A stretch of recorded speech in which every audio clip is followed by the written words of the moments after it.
হচ্ছে একটা, দিলটা হচ্ছে একটা কুয়োর মতন, আর এই অন্তরের কুয়োতে গুনাহ পড়ে রয়েছে, গুনাহ জমে রয়েছে।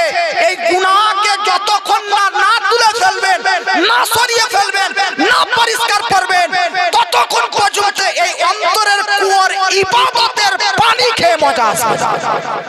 জোরে বলেন সুবহানাল্লাহ, সুবহানাল্লাহ। আপনারা বলবেন হুজুর অন্তরকে কি করে গুনাহ থেকে পাক করব? একটা কারণ, একটাই জিনিস, সেটা হচ্ছে যেই গুনাহ করে আপনি অন্তরকে নোংরা করেছেন ওই গুনাহ থেকে তওবা করুন। মদ পান করেন তো আজ থেকে তওবা করুন যে জীবনে ভবিষ্যতে ফিউচারে আর কখনো মদ পান করব না, মদের যে দাগটা থাকবে মিটে যাবে। সুদ খেয়েছেন, সুদের আজকে ব্রাদার নে মিল্লাত ইসলামিয়া তওবা করুন, কখন আর সুদ খাবো না, সুদের দাগটা মিটে যাবে। বাবা এটা তো একটা, তওবা করলে দাগ মিটে যাবে, নোংরা আবর্জনা গুনাহ দূর হয়ে যাবে। আরেকটা হচ্ছে বেশি বেশি করে ইস্তেগফার পাঠ করলে আপনার অন্তরের গুনাহ মুছে যাবে। জোরে বলি আমরা ইনশাআল্লাহ গুনাহ থেকে তওবা করব, তো বেশি বেশি করে ইস্তেগফার পাঠ করব তো মাশাআল্লাহ। আর দেখুন ব্রাদার, এমএলএ সাহেবের ভাই এসেছেন, তো ওনারও কিছুটা বলা লাগবে মাশাআল্লাহ। আর আমাদের ঘন্টা আড়াই ঘন্টা চলবে, আর ওনার টাইম দামি, ওনার সময় অনেক দামি, ওনাদের সময়ের দাম আছে। আর আমাদেরকে এই কাজের জন্যই নিয়ে আসা হয়েছে, আমরা সময় বার করে এসেছি। আর ওনারা হাজার ব্যতি ব্যস্ততাকে ছেড়ে আপনাদের মহব্বতে 2-4 মিনিট এসেছেন দেখা সাক্ষাৎ করার জন্য। তাই উনি আপনাদের সম্মুখে 2 মিনিট থেকে 5 মিনিট বা ওনার ইচ্ছা অনুযায়ী যা বলবে বলুক, তারপরে ইনশাআল্লাহ আমি আমার বক্তব্য আবার শুরু করব। ভিডিওগুলো একটু অফ করে রাখুন। এই দানকে সহজতে কবুল করুন আল্লাহ পাক। এমএলএ সাহেব ও তার ভাই পরিবারকে সকলকে সুস্থ সবল রাখুক। তিনারা আমাদের জন্য অনেক পরিশ্রম করেন, অতএব আমাদেরও দায়িত্ব তিনাদের জন্য দোয়া করা। আল্লাহ পাক তিনাদেরকে দীর্ঘ আয়ু দান করে পূর্ণ আমিন। বাস ঠিক আছে, ধন্যবাদ, থ্যাংক ইউ। বীরভূম, আচ্ছা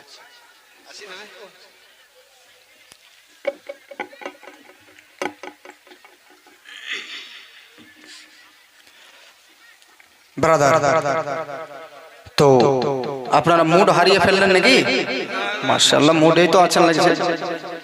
আজকে সবই তরুণ গো, জালসার বক্তাও যুবক, এমএলএ সাহেবের ভাইও যুবক, আর শ্রোতাও দেখছে বেশি বেশি যুবকই। মাশাআল্লাহ, তো একটা গজল হয়ে যাবে নাকি যুবক ভাইদের জন্য?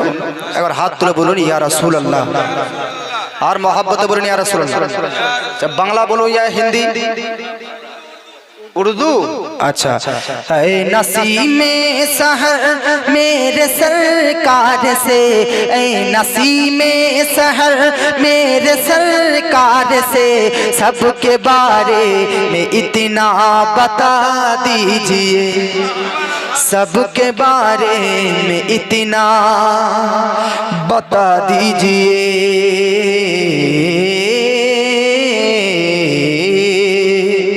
सबके बारे में इतना बता दीजिए।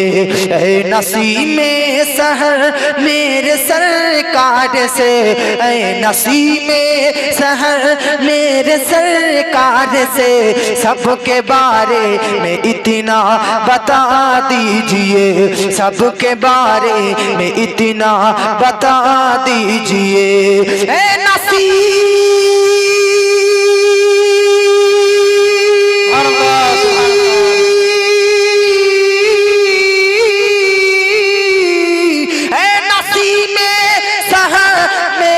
सरकार से, सबके बारे में इतना बता दीजिए, सबके बारे में इतना बता दीजिए, या तो सबको मदीना बुला लीजिए, या अल्लाह अल्लाह या रसूलुल्लाह जिंदाबाद, अल्लाह या तो सबको मदीना, आप लोग मदीना जाना चाहते हैं कि नहीं? या तो सबको मदीना बुला लीजिए, या तो सबको मदीना बुला लीजिए, या तो सबको मदीना बुला लीजिए। ए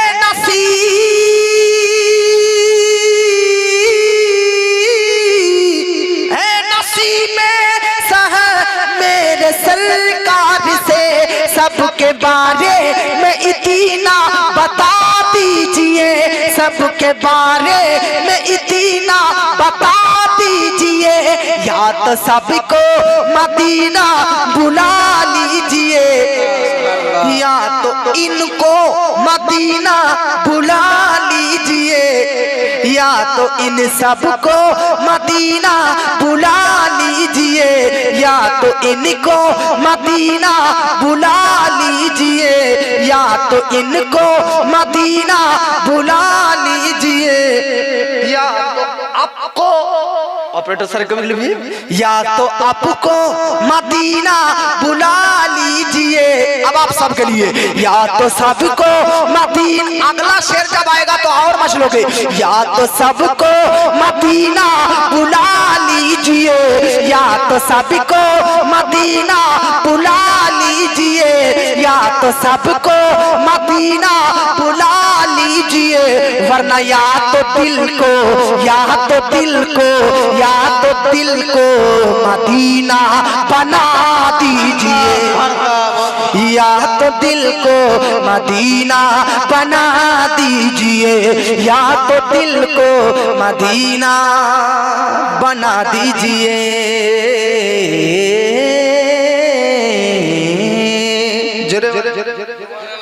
গজল দুই একটা পড়তে পারি আপনাদের দোয়াতে, কিন্তু আমি চাই যে বেশি আপনাদেরকে বক্তব্য শোনাবো। তো হাজরাতরা বলতেছে এখানকার মানুষ বক্তব্যও শুনে, কিন্তু মাঝে মধ্যে গজলও শুনে নাকি? বাইরে থেকে দূর থেকে বক্তা আনলে গজল একটু কম শুনতে হয়, তাতে বক্তব্য বেশি রাখতে পারবো নাকি? মাশাআল্লাহ, আরেকবার মহব্বত বলুন সুবহানাল্লাহ। ইয়া তো দিল কো মদিনা বনা দীজিয়ে, কাম তো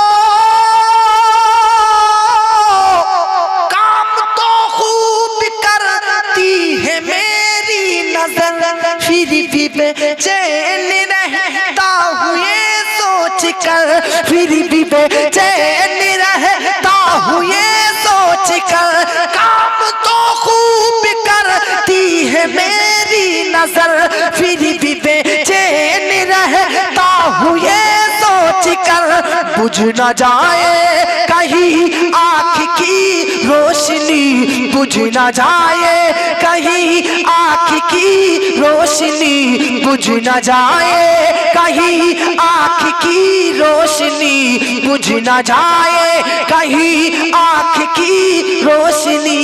अरे या नबी, या नबी, या नबी, सबसे गुंबद दिखा दीजिए, या नबी सबसे गुंबद दिखा दीजिए, या तो दिल को मदीना, बोलिए बना, या तो दिल को मदीना दीजिए।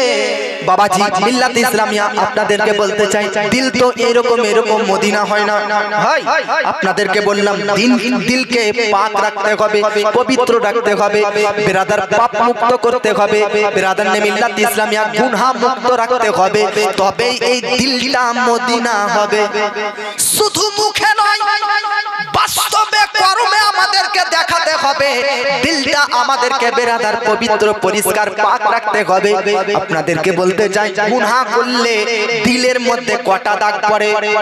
জোরে বলুন কয়টা? তাহলে ডেইলি যদি আমরা 1000টা করে গুনাহ করি, তাহলে 1000টা করে দাগ যদি পড়ে, এই দিলটা কি বিরাদার মদিনা হবে? মদিনা হবে?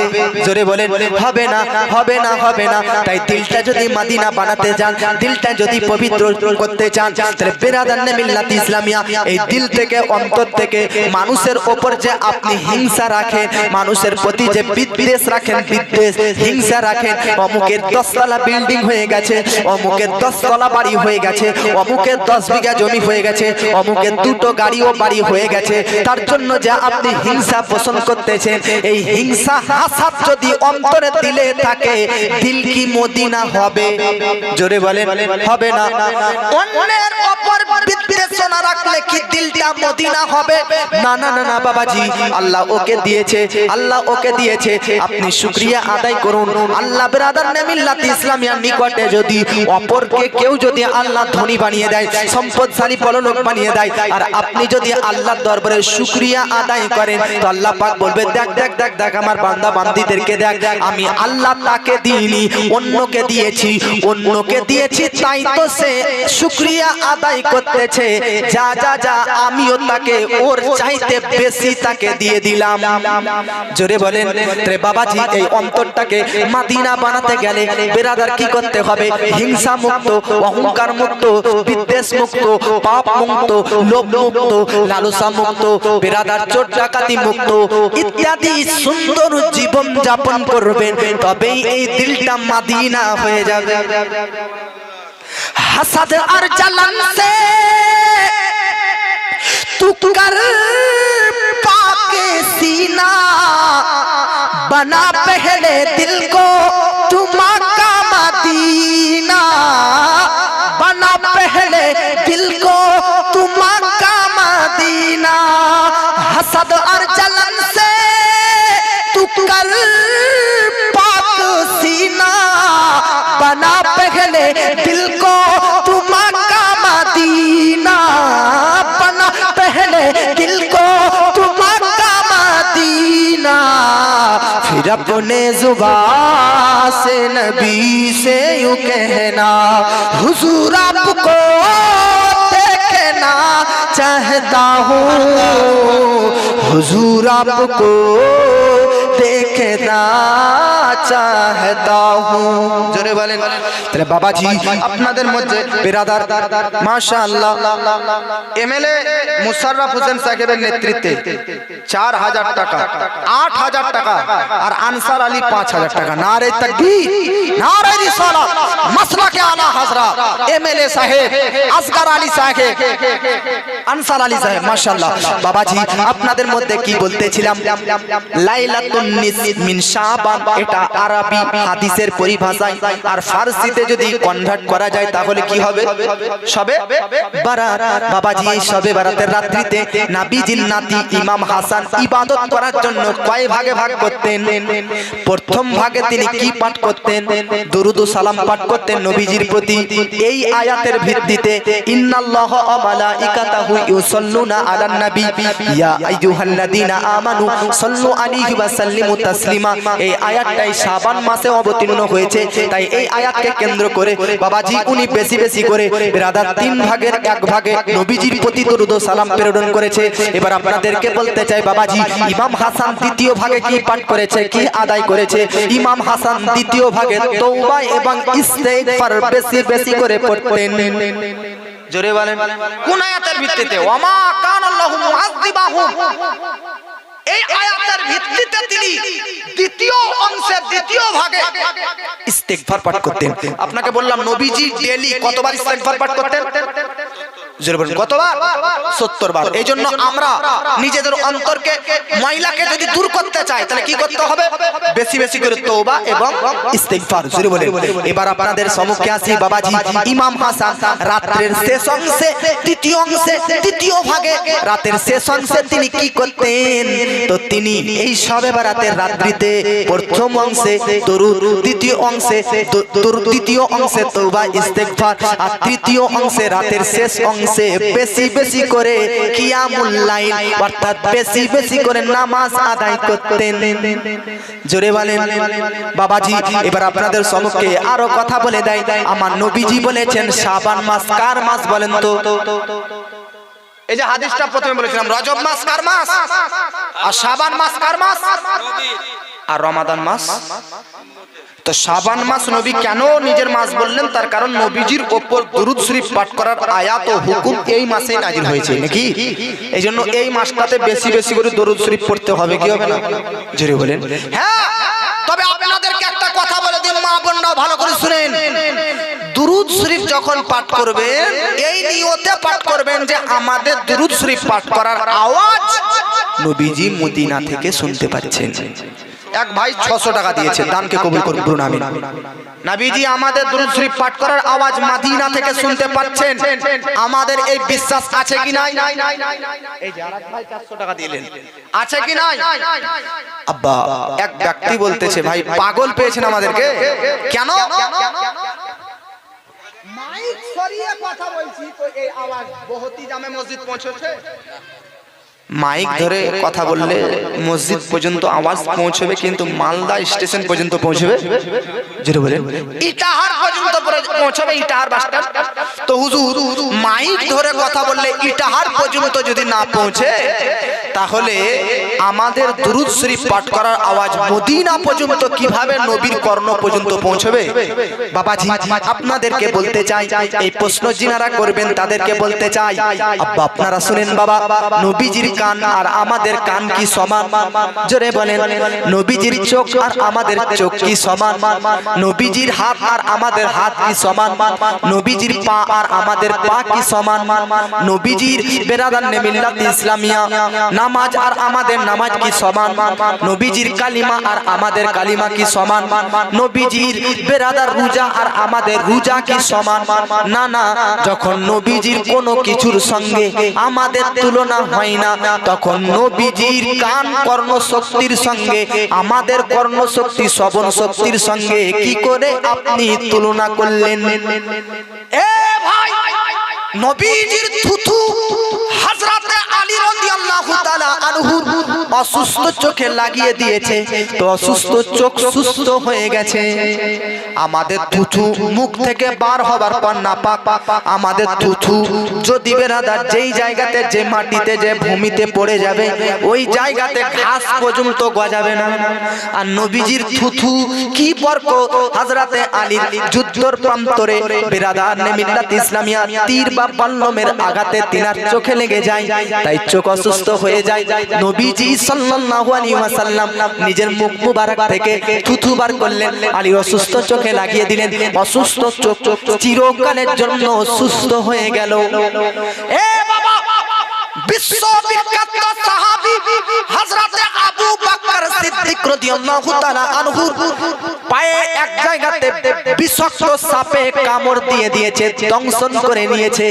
আমাদের হাতে পায়ে যদি সাপে দংশন করে তাহলে কি করি? সঙ্গে সঙ্গে বেরাদার ডক্টরের বাড়ি নিয়ে যাই, চিকিৎসালয়ে নিয়ে যাই, হসপিটালে নিয়ে যাই, বিভিন্ন রকমের বেরাদার ইনজেকশন করি, বিভিন্ন রকমের ওষুধপত্র খাই, তারপর ওই বিষ দূর হয়, তারপর আমরা বেরাদার সুস্থতা লাভ করি। কিন্তু আমার নবীজি সাল্লাল্লাহু তাআলা আলাইহি ওয়াসাল্লামের সাহাবী হযরতে আবু বকর সিদ্দিকের পায়ে যখন বেরাদার বিষাক্ত সাপে দংশন করিয়ে দিয়েছে, নবীজির থুতু মুবারক বার করে বিষাক্ত জায়গাতে লাগানো মাত্র সঙ্গে সঙ্গে বিষ দূর হয়ে গেছে। বাবাজি আরো শুনবেন, আরো শুনুন। বিশ্ববিখ্যাত সাহাবী হযরতে সালমা, আবু সালমা ইবনে আকু রাদিয়াল্লাহু তাআলা আনহু, এই সাহাবী রাসূলের বেরাদার পেন্টিতে, পায়ের নিচের পেন্টি এক জায়গায় এমন ভাবে কেটে গেছে যে বাবাজি হাঁটতে পারেন না, চলতে পারেন না। আমাদের আপনাদের যদি পা কেটে যায় তাহলে আমরা হসপিটালে যাওয়ার পর বেরাদার কি করি? সেলাই করি, মহলম লাগাই, ব্যান্ডেজ করি, 2 মাস 3 মাসের ওষুধ খাই, তারপর ওই জায়গাটা ঠিক হয়। কিন্তু আমার নবীজির দরবারে সাহাবী হযরতে আবু সালমা ইবনে আকু রাদিয়াল্লাহু তাআলা আনহু বেরাদার, তিনি আমার নবীর কাছে কাটা পা নিয়ে এসেছেন। আমার নবীজি থুতু মুবারক কাটা জায়গাতে লাগিয়ে দিলেন, তো আগে কান নাই আবার পুনরায় পা ভালোভাবে সেট হয়ে গেল। আমার বাবা, নবীজির দরবারে বিশ্ববিখ্যাত সাহাবী হযরতে কাতাদা রাদিয়াল্লাহু তাআলা আনহু নবীজির কাছে আসলেন। আসার পর বলতেছেন ইয়া রাসূলুল্লাহ হাত কেটে গেছে। নবী সাল্লাল্লাহু আলাইহি ওয়াসাল্লাম হযরতে বাবাজি ওই সাহাবী রাসূলের কেটে যাওয়া হাতে লাগিয়ে দিলেন। তো ওই সাহাবীর কেটে যাওয়া জায়গাতে যখন নবীজির থুথু লাগিয়ে দেওয়া হয় সঙ্গে সঙ্গে আগেকার মতন আবার হাতটা সেট হয়ে গেলেন। জোরে বলেন তাই নবীজির থুথু আর আমাদের থুথু যদি এক না হয় তাই নবীজির কর্ণশক্তি আর আমাদের কর্ণশক্তি কি এক হবে? নবীজির থুথু যদি বেরাদার তিতো জায়গাতে তিতো পানিতে পড়ে যেত তো তিতো পানি মিষ্টিতে পরিবর্তন হয়ে যেত। নবীজির থুথু যদি শুকনো কুয়াতে পড়ে যেত তাই নবীজির থুথুর মুবারকের বরকতে শুকনো কুয়া পানিতে জলে ভরপুর পরিপূর্ণ হয়ে যেত। জোরে বলেন নবীজির থুথুর বরকতে বেরাদার এত কিছু হয়েছে। আপনার আমার থুথু থেকে তো দুর্গন্ধ ছড়ায়, নবীজির থুথু থেকে তো সুগন্ধি ছড়ায়। জোরে বলেন বাবাজি আপনাদেরকে শুধু এতটুকু বলতে চাই নবীজির থুথু আর আমাদের থুথু কিন্তু এক নয়। এবার আসুন ব্রাদার নবীজির হাত আর আমাদের হাত এক নয়। বাবাজি মিল্লাত ইসলামিয়া দেখুন ব্রাদার আজকে আমাদের আশেপাশে গ্রামের মধ্যে টিউবওয়েল থেকে পানি ঝর্ণা থেকে পানি ঝরঝর করে ঝরতে থাকে। ১৫০০ সাহাবায়ে কেরাম একত্রিত হয়ে ব্রাদার ফতহে মক্কা যেদিন মক্কা বিজয় লাভ করেন সেই দিন ১৫০০ সাহাবায়ে কেরাম মক্কা আর মদিনার মাঝামাঝি এক জায়গাতে ব্রাদার মিল্লাত ইসলামিয়া বিশ্রাম করতে লাগলেন, আরাম করতে লাগলেন। হঠাৎ করে সাহাবায়ে রাসূল দেখতেছেন আমাদের মধ্যে কারো কাছে একটাই মাত্র একটি বাটিতে একটি পাত্রতে মাত্র সামান্য কিছু পানি আছে। আপনাদেরকে বলে দিই বাবা এই ৫০০ বোতলের পানি কি ব্রাদার ১৫০০ মানুষের কি পিপাসা মিটাতে পারবে? ৫০০ বোতলের পানি বাবাজি ১৫০০ মানুষের উজু কি সম্পন্ন করতে পারবে? না না না ১৫০০ সাহাবায়ে কেরাম নবীকে বলতেছে ইয়া রাসূলুল্লাহ আমরা এতজন সাহাবা কিন্তু আমাদের উজু করার প্রয়োজন, নামাজের ওয়াক্ত হয়ে গেছে, আমাদের পিপাসা লেগেছে, পানি দরকার পিপাসাকে নিবারণ করার জন্য। আমার নবীজি বলতেছে পানি নেই, না না নেই, মাত্র একটা বাটিতে একটা পাত্রে পানি আছে। নবীজি বলতেছে পাত্র এবং বাটিটা নিয়ে আসো। নবীজি নিজের হাত ডুবিয়ে দিলেন ওই পাত্রের মধ্যে, ওই বাটির মধ্যে, ওই পাত্রের মধ্যে, জগের মধ্যে হাত ভরে দিলেন। আর সাহাবীদেরকে নবী বলতেছেন তোমরা নিজের ইচ্ছা অনুযায়ী পেট পূর্ণ করে পানি পান করতে থাকো আর নিজের উজু কমপ্লিট করতে থাকো। আমার নবীজির বাটিতে হাত ভরা মাত্র এমন ভাবে নবীজির হাতের বরকতে পানি প্রবাহিত হয় যে ওই এক বাটি পানি থেকে ১৫০০ সাহাবায়ে কেরাম নিজেদের পিপাসাকে দূর করে নেন এবং উজুও কমপ্লিট করে নেন। জোরে বলেন বাবাজি আপনাদেরকে বলতে চাই ওই বাটিতে পানি আসলো কোথা থেকে? আসমান থেকে, না না না পাথর থেকে, না না না নদী থেকে, না না না বরং আমার নবীজির আঙুল থেকে ঝর্ণা টিউবওয়েলের মতন পানি বার হতেছিল। বাবাজি তাই নবীজির হাত ও আঙুল যদি আমাদের হাতের মতন না হয় তাহলে ভাবুন ব্রাদার নবীজির কর্ণশক্তি আর আমাদের কর্ণশক্তি কি এক হবে? আগে আরো চলুন ব্রাদার নবীর হাতের ইশারাতে চাঁদ দ্বিখণ্ডিত হয়েছে, নবীর হাতের ইশারাতে ডুবা সূর্য উদিত হয়েছে, নবীর হাতের ইশারাতে আমার নবীজি মরুভূমির মধ্যে যখন চলতেন দূরান্ত পর্যন্ত মরুভূমি বালু আর বালু, দূরান্ত পর্যন্ত গাছ আর বৃক্ষ তরু লতা পাতা দেখা যেত না। আমার নবীজি যখন পেশাব পাখানা হাজাতের প্রয়োজন মনে করত, এখনকার যুবকরা তো রাস্তায় যেতে যেতে পেশাব করার ইচ্ছা হলো তো যেখানে সেখানে লোকজন দেখা দেখি কোনো সিস্টেম নেই, যেখানে সেখানে বেরাদার পেশাব করতে বসে যায়। কিন্তু আমার আপনার নবীজি মরুভূমি দিয়ে যখন হাঁটতেন পেশাব পাখানা হাজাতের প্রয়োজন বোধ মনে করতেন তখন চতুর্দিকে ফাঁকা কারণ মরুভূমি এলাকা। আমার নবীজি কয়েক কিলোমিটার দূর থেকে হাতের ইশারা করতেন তো নবীজির হাজাতের জন্য গার্ড দেওয়ার জন্য দূর দূরান্ত থেকে গাছ নবীর ইশারাতে শিকড় সহ উঠে চলে আসতেন। বাবাজি তাহলে নবীজির হাতের ইশারাতে গাছের শিকড় সহ গাছ চলে আসতে পারে, আমাদের ইশারাতে তো আমাদের বিবিরা আসে না, তাহলে তাহলে আমরা আর নবী কি এক হতে পারি? জোরে বলেন। বাবাজি আমার নবীজির হাতের বরকত কতটা। একজন সাহাবী রাসূলের মাথার ব্যথা নবীজির কাছে আসেন। নবীজি সাল্লাল্লাহু তাআলা আলাইহি ওয়াসাল্লাম ওই সাহাবীর মাথার উপর হাত বুলিয়ে দিয়েছে। এবার আপনাদেরকে জিজ্ঞাসা করি, সাধারণত মানুষের চুল কখন পেকে যায়, দাড়ি কখন সাদা পেকে যায়? তো আপনারা বলবেন যেমন ইমাম সাহেবের চুল দাড়ি পেকে গিয়েছে। সাধারণত মানুষের 50 বছর প্লাস হয়ে গেলে অসুস্থতার উপর রোগে আক্রান্ত হয়ে চুল পাকা দাড়ি পাকা এটা আলাদা বিষয়, কিন্তু ফিজিক্যালি ভাবে রাদান্নে মিল্লাত ইসলামিয়া শারীরিক অবস্থাতে মানুষের নরমাল অবস্থাতে চুল এবং দাড়ি কত বছর বয়সে পাকতে লাগে? তো স্বাভাবিক অবস্থা 40 বছর প্লাস হয়ে গেলে 50 বছরের কাছাকাছি হয়ে গেলে মানুষের চুল দাড়ি পাকতে আরম্ভ করে দেয়। আমার নবীজি এক সাহাবীর মাথায় হাত বুলিয়ে দিয়েছে, তো 130 বছর পার হয়ে যাচ্ছে, নবীর হাতের বরকত এমন হয়ে গেছে চুল কালোই কালোই রয়ে গেছে। সুবহানাল্লাহ সুবহানাল্লাহ। নবীজির হাত আর আমাদের হাত যদি এক না হয় তাহলে নবীজির কর্ণশক্তি আর আমাদের কর্ণশক্তি কি এক হবে? জোরে বলেন। শ্রবণ শক্তি নবীজির আর আমাদের শ্রবণ শক্তি কি এক হবে? না না না। আগে চলুন বাবাজি, নবীজির দৃষ্টি আর আমাদের দৃষ্টি এক নয়। নবীজি মদিনায় বসে বসে কয়েক শত কিলোমিটার দূর তাবুকের যুদ্ধে কোন সাহাবীর হাতে ইসলামের পতাকা আসলো, কোন সাহাবী জমিনে লুটিয়ে পড়লো, তারপর কোন সাহাবীর হাতে বাবাজি ইসলামের পতাকা উত্তোলিত হলো, নবীজি মিল্লাত ইসলামিয়া নিজে নিজে মদিনা থেকে নিজের চোখে দর্শন করে সাহাবীদেরকে জানাচ্ছেন। কলকাতাতে ম্যাচ খেলা হচ্ছে, ফুটবল হোক ব্যাট বল হোক, আপনারা মোবাইলে লাইভ দেখতেছেন, তারপর বলতেছেন ধোনি মেরেছে ছক্কা নাকি, ই মেরেছে ছক্কা, উ মেরেছে ই মেরেছে, ই আউট করেছে অমুক তমুক। বাবাজি আপনারা লাইভে দেখার পরে এইরকম খবর দেন, কিন্তু নবীর যুগে তো এরকম লাইভ ফোন টেকনোলজি এরকম সিস্টেম ছিল না। আমার নবীর চোখে আল্লাহ এমন এক ফোকাস তৈরি করে দিয়েছেন, মদিনা থেকে বসে বসে দূরবর্তীতে যুদ্ধ হবার ঘটনা নবীজি দর্শন করতেন। জোরে বলেন। নবীজি সাল্লাল্লাহু আলাইহি ওয়াসাল্লাম নিজে বলতেছে, ইন্নী আরা মা লা তারাউনা ওয়া আসমাউ মা লা তাসমাউন। আমি নবী যেটা দেখি তোমরা সেটা দেখো না, আমি নবী যেটা শুনি তোমরা তা শোনো না। আমি নবী মদিনা থেকে হাউজে কাউসার পর্যন্ত দেখতে থাকি, নবীজি মদিনা থেকে আরশে মুআল্লা পর্যন্ত দেখতে থাকি, নবীজি মদিনা থেকে জান্নাত পর্যন্ত আমার দৃষ্টি চলে যায়। আমি নবীজি মদিনা থেকে লামাকার উপরে আমার দৃষ্টি রয়েছে। ওগো বাবাজি, নবী তো দূরের কথা, আল্লামা জালালউদ্দিন রুমি রাহমাতুল্লাহ আলাইহি তিনি বলতেছেন, পেশে আউলিয়া লৌহে মাহফুজ ফারসি ভাষাতে শেখ জালালউদ্দিন রুমি রাহমাতুল্লাহ আলাইহি মসনবী শরীফের মধ্যে লিখতেছে, নবী তো দূরের কথা, প্রকৃতপক্ষে যারা আল্লাহর ওলি হয়, ওলি আউলিয়া, এই ওলি আউলিয়াদেরই তো দৃষ্টি আরশে মুআল্লার উপরে থাকে। জোরে বলেন।